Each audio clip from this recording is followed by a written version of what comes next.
So we are talking about, I don't know exactly when the recording starts, so I sometimes am found looking blankly before I see that recording has started. Okay, seems to start a couple of seconds before it said started. Anyway, we are looking at estimating climate change costs and adaptation methods, and adaptation benefits, and we said there are two groups: simulation models and econometric methods. Simulation models are more sophisticated, complicated, complex, but some black magic happens as well. So let's discuss a bit more about the simulation models. I have a breeze now, so I have to be careful about the sound. Simulation models have been extensively used to estimate both benefits and costs of adaptation. Let's read a bit about this because I'm not an expert and I want to make sure I carry all the ideas to you as presented here, but obviously you have to follow up with the references if you want to become an expert in it. These types of studies cover sectoral models without optimizing agents, like engineering models used to study water management systems or sea level rise protection and so on. Also have forestry models to study optimal tree selection, rotation and management, and agricultural models used to identify optimal management and crop selection. Wow, very strong breeze. I suspect the sound is going to be a little bit messed up. They also include partial equilibrium and general equilibrium models with optimizing agents where adaptation is chosen efficiently and allowing for the study of autonomous adaptation, including through trade and factor reallocation. A lot of technical words, but basically you have simulation models with multiple variables. Equilibrium, partial equilibrium and general equilibrium models basically refer to looking at sensitivity of the outcome with one or two parameters varying, one or two variables varying in the simulation and others held constant. So if you want to look at an impact of a policy, you keep some things constant and allow a policy knob to change in time during the simulation or some other factor and so on.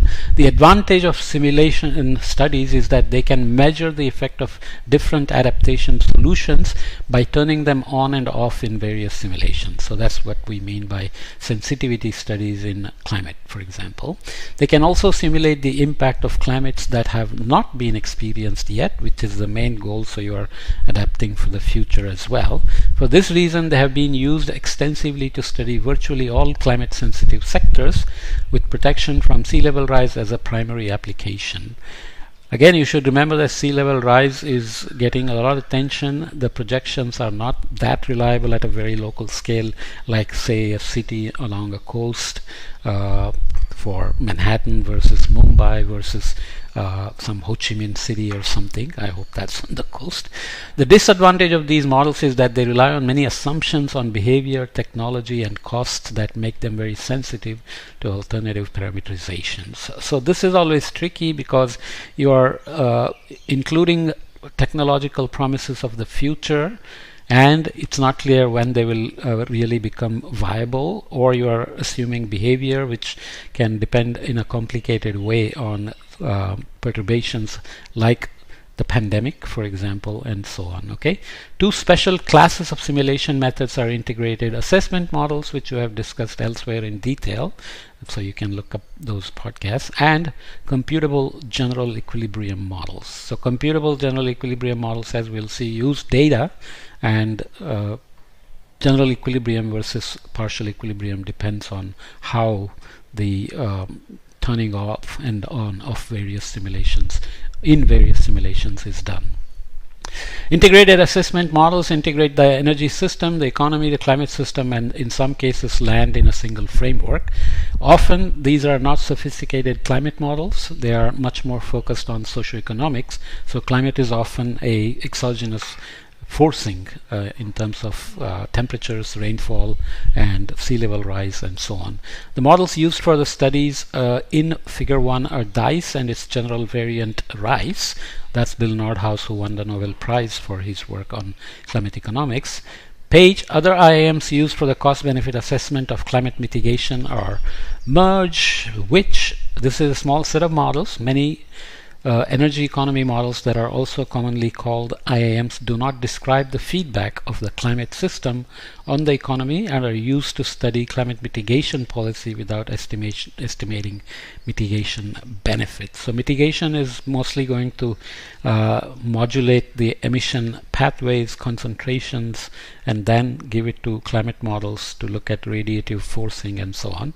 So there are details, and when you have multiple models, it just means that there is a need to do multiple models in different situations, so they are not always comparable in that sense. Also means we cannot have one model doing everything. So that could be lack of knowledge or irreducible uncertainties and so on and so forth. IAMs are primarily concerned with long-term dynamics of capital accumulation, investment in the energy sector, and climate change.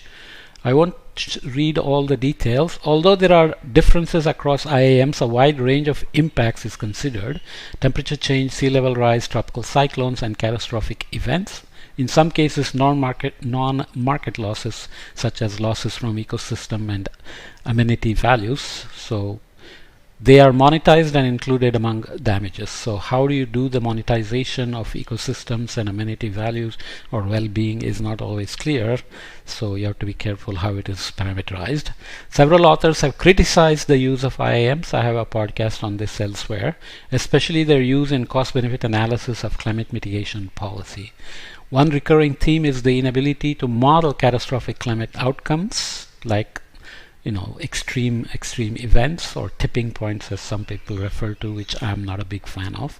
While in many cases IAMs include extreme impacts and catastrophic events in their damage functions, damage function is something that translates, let's say, temperature into economic impact and so on. The models do not include dynamics that can lead to societal collapses.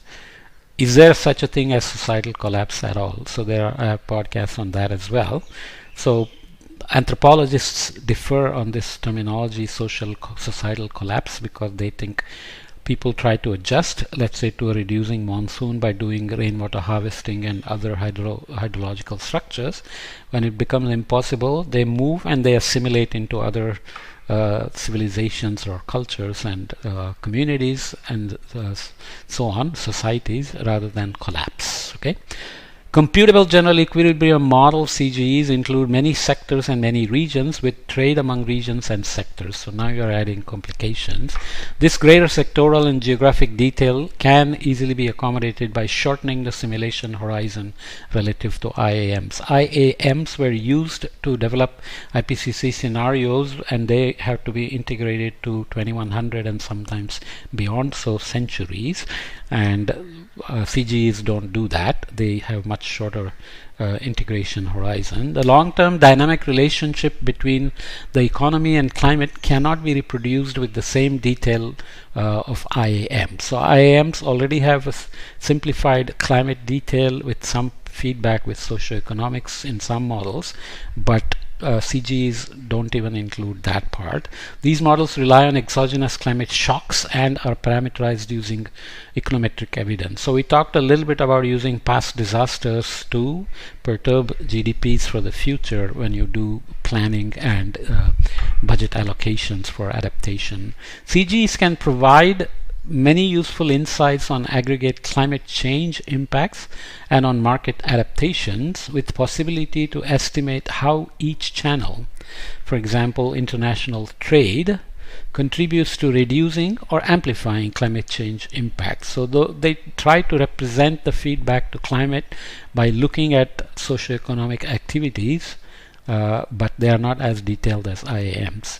Dynamic stochastic general equilibrium models reviewed in the main text of this note, which we looked at already, also belong to this class but have not yet been applied to estimate global change costs. Okay, so we are doing multiple things. Climate is changing and it's having impacts already, and we have to estimate what the impacts are in terms of, let's say, either an acute stress of a cyclone hitting, or a heat wave, or an extreme rainfall event, versus chronic changes like background temperature increase or decrease, or background precipitation shifts increasing or decreasing, and so on. And then we have to also look into the future to say what changes will occur, chronic and acute stresses in a particular region of interest, and how that translates to economic impacts, and what that means for adaptation and integrating adaptation into fiscal policies. Okay, so I hope I have been able to translate these ideas. So we have, as I said before, we may end up having at least one more or maybe two more podcasts. I want to read more on the econometric models. Maybe I will read this part and then we'll go into more details. Econometric methods. Econometric models based on cross-sectional analysis are used to estimate climate change impacts at both sectoral and macroeconomic levels, and to identify climate adaptation. So everything is about including climate adaptations in mainstream fiscal policies and look at the macro fiscal issues resulting from that. A reduced form equation in which economic variables such as GDP per capita, agricultural rents, or sectoral outputs such as crop yields and water use are a function of climate, and control variables is estimated using cross-sectoral variation. So how climate change affects GDP and agricultural rents, and how that affects crop yields and water use, and so on. The estimated climate coefficients are used to predict the effect of climate change on the dependent variable. This method allows including present-day adaptation impacts. Sorry, I didn't read it correctly. This method allows including present-day adaptation impacts are estimated using the climate coefficient. I've screwed this up somehow, or the text is screwed up. Okay, let's continue. This method allows including present-day adaptation. Let's stop there. Impacts are estimated using the coefficients estimated with the cross-sectional analysis with climate variables as expected in the future. That makes sense now. These models assume that the same kinds of adaptations that are observed across climates today will spread following climate change. No analog states are not anticipated in that sense. Cross-sectional studies are also used to identify climate adaptations by comparing what people do in different climates. So farmers, for example, know how to deal with monsoonal variations by approximately using historical evidence for late onset, early onset, distribution of rainfall, temperature, humidity, and so on. There is evidence that climate affects consumption. There is evidence that climate affects consumption. I'm hungry, so sorry. There is evidence that climate affects consumption, and both private and public investment in climate-sensitive sectors like agriculture, energy, recreation, tourism, and investment in resilience to extreme events. However, this literature does not generally provide estimates of the economic benefit of adaptation. It's more about the cost. The advantage of cross-sectional econometric models is that they rely on observed behavior from the past and project future adaptations from what individuals and governments do to respond to a wide range of climates. This is called the analog method, is also used for climate predictions. Netherlands, for example, uses past analogs of flooding to look at rainfall amounts or future projected rainfall amounts to estimate flood risk and so on. Of course, the problem is that these are not stationary, and using past information, you are making an assumption that behavior and responses will be stationary in the future, which is not necessarily true. Okay, the main challenge for these studies is to control for confounding variables such as geographic and socioeconomic characteristics that are correlated with both climate and the adaptation studied. So we'll come back and look at econometric models based on panel analysis, and then move on to estimates of climate change damages. I'm stopping a little bit randomly here and there, but I'm sure you can follow the thought process. This is already 15 minutes long, and the attention span tends to be 7 to 10 or 15 minutes, so I try to keep the podcasts short enough, even though sometimes they go to 30 minutes. Okay, so I'll come back and discuss the econometric method some more.